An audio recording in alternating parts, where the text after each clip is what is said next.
कभी कभी लाइफ में ऐसा होता है कि जब हमें हमारी मनपसंद चीज नहीं मिलती तो हमें गुस्सा आ जाता है। हम किसी चीज के लिए एफर्ट्स करते हैं और हमारे वो एफर्ट्स पूरे नहीं होते।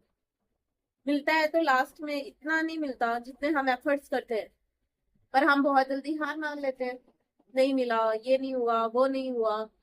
ऐसे हार नहीं माननी चाहिए। इसी के ऊपर एक बहुत अच्छी स्टोरी लेकर आई हूँ, तो चलिए चलते हैं। मैं अलीशा आप सबका स्वागत करती हूँ स्पीक यूनिवर्सल पर। आज की कहानी में क्या होता है कि जो देवदूत होते हैं उनमें से एक देवदूत का मन नहीं लगता, ऊपर बोर हो जाते हैं। कहते हैं कि मुझे धरती पर जाना है और कुछ दिनों के लिए मुझे धरती पर जाने दो। तो वो कहते हैं चलो ठीक है, आप जाओ। तो भगवान उन्हें जाते जाते कहते हैं कि मेरा एक भक्त है वहां पर, धरती पर एक ऋषि है, तुम उसके आश्रम में जरूर जाकर आना, जरूर। तो कहते हैं चलो ठीक है। तो देवदूत वहीं पर ही उतरते हैं और उसी आश्रम के आसपास कई दिनों तक घूमते रहते हैं। तो एक दिन ऋषि महाराज भ्रमण पर निकलते हैं नदी के पास, और वहां पर वो देवदूत को देखते हैं।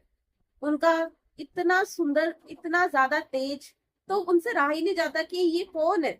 मतलब इतना ज्यादा फेस पर ग्लो है। एक बार पूछना चाहता हूँ, भाई मैंने कभी इन्हें देखा नहीं है। तो उनके पास जाते हैं, तो पूछते हैं कि आप कौन हो, मैंने तो आज तक कभी आपको देखा ही नहीं है, पहली बार देख रहा हूँ। तो देवदूत कहते हैं कि मैं देवदूत हूँ और मैं कुछ दिनों के लिए धरती पर भ्रमण करने के लिए आया था, और आप ही है ना, भगवान ने मुझे बोला था आपसे मिलने के लिए। तो वो खुश हो जाते हैं, जो ऋषि होते हैं। तो महात्मा जी बहुत ज्यादा खुश होते हैं, तो वो देखते हैं, बातें करते रहते हैं। तो देखते हैं कि देवदूत जी के हाथ में ना एक डायरी होती है। तो देवदूत के हाथ की वो जो डायरी होती है, तो ऋषि जो महात्मा जी होते हैं उनसे ना रहा नहीं जाता। वो पूछ ही लेते हैं कि ये डायरी कैसी है। तो देवदूत कहते हैं कि इस डायरी में उन लोगों के नाम है जो भगवान को बहुत प्यार करते हैं, जो भगवान के सच्चे भक्त हैं। तो महर्षि जो ऋषि जी होते हैं, महात्मा जी होते हैं, वो कहते हैं क्या मैं ये डायरी देख सकता हूँ। वो आराम से बैठकर उस डायरी को एक एक पन्ना पढ़ते रहते हैं और एक एक नाम पढ़ते रहते हैं। उसमें कहीं भी उनका कोई नाम नहीं होता।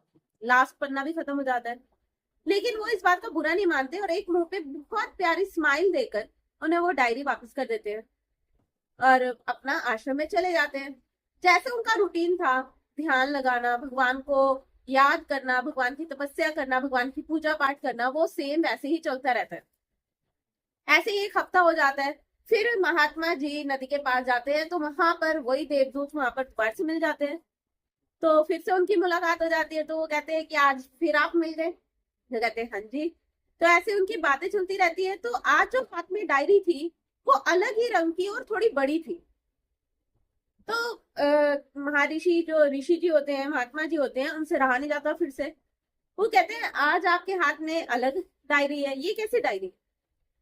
कहते हैं ये डायरी है, पर अभी नहीं बताऊंगा, आपको पढ़नी है। कहते नहीं है क्या। कहते वही सब चीज है। कहते हैं अच्छा।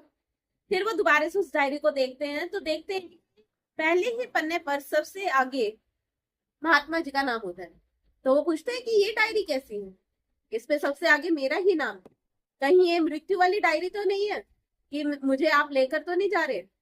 तो जो देवदूत होते हैं वो कहते हैं, हंस पड़ते हैं और कहते हैं कि नहीं, ये डायरी वो डायरी है कि जिसे भगवान सबसे ज्यादा प्यार करते हैं।